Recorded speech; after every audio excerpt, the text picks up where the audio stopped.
Hello, future chemists. All right, are you ready to absolutely crush the atomic structure section of your SPM chemistry paper? My goal today is to make this whole topic so clear that you'll walk into your exam feeling totally on top of your game. Let's get started. Now, confidence comes from more than just watching. It really comes from doing. So before we get into all the theory, I want to share my #1 tool for locking in this knowledge and turning it into those top marks you're aiming for. Go ahead and scan this QR code or just visit MCQSPM.com. It is packed with thousands of practice questions that are directly related to what we're about to cover. And I'm serious, the real secret to an A+ is active practice, so make sure you use this. It's a game changer. Okay, here is our game plan for today. First, we're going to crack the atom's basic code. Then we'll get into organizing electrons like a pro. After that, we'll uncover the secrets of ions. And finally, the best part, we'll put it all together to tackle some real exam questions. First things first, let's build a rock-solid foundation. We're going to master the fundamental language of atoms. I promise you, if you can nail this first part, the rest of this topic is just going to click into place so much more easily. So you got to think of the proton number as an atom's permanent, unchangeable ID card. It is what defines the element. An atom with 6 protons, it's always carbon. One with 13 protons, it is always aluminum. No exceptions. This is the first rule you need to lock in.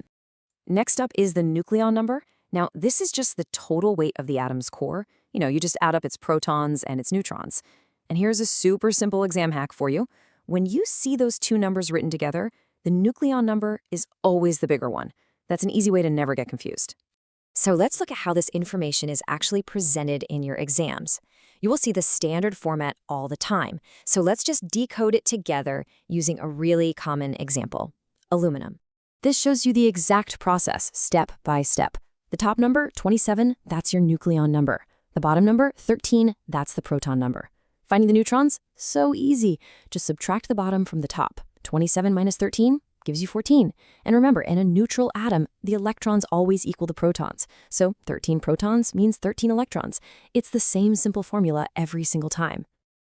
Okay, so now that we know how many electrons an atom has, let's figure out where they all go.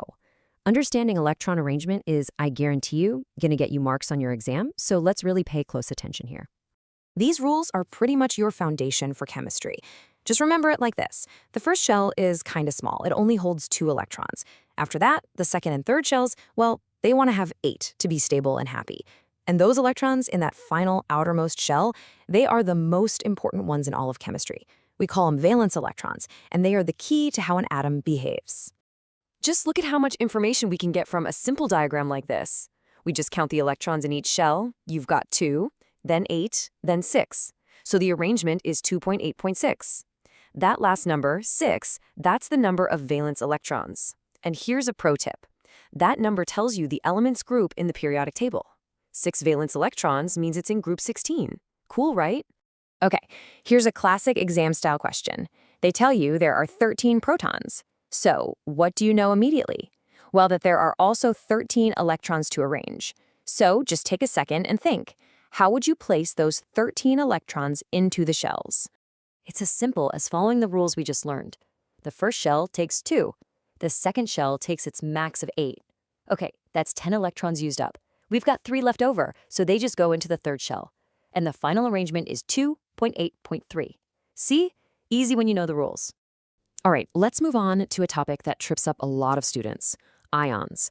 I'm telling you, if we can get this right, you'll be way ahead of the curve. So let's focus in and make sure you don't make those common mistakes on your exam. Okay, here is the absolute key to understanding ions. A neutral atom has this perfect balance, right? Positive protons and negative electrons. An ion is just what happens when that balance is broken. Now, here's the #1 mistake students make. They think protons can change. They don't. Protons are locked in the nucleus. The only thing that can change is the number of electrons. Atoms become ions only by gaining or losing electrons. Please remember that.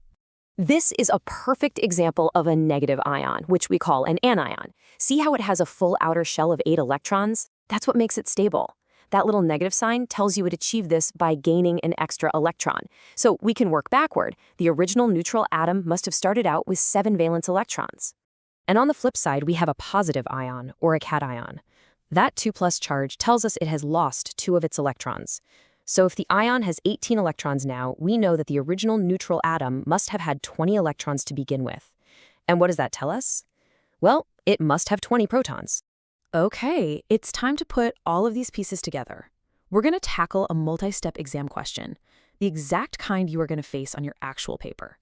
So let's analyze the problem. We're given two key facts. The nucleon number is 31, and there are 16 neutrons.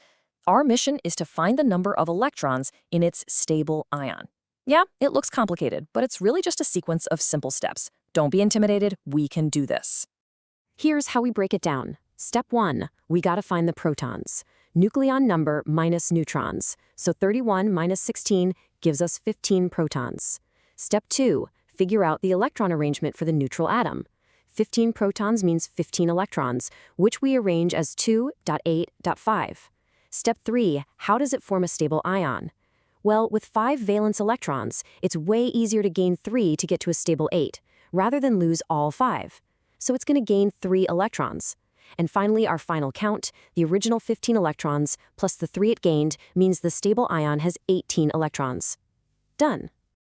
So let's just recap the most important takeaways from all of this. These are the 5 points you really need to remember. 1, proton number is the atom's ID. 2, nucleon number is just protons plus neutrons. 3, electrons follow that 2-8-8 rule for stability. 4, ions form by gaining or losing electrons, never protons.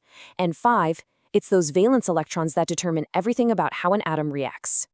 And that's it. You now have the complete toolkit to master atomic structure. But now, the most important part is totally up to you. Think about what we just covered. Which part felt the easiest? And which part maybe needs a little more work? Head over to MCQSPM.com right now. Find some questions on that specific topic and just start practicing. Lock in this knowledge, and you'll be well on your way to that A+.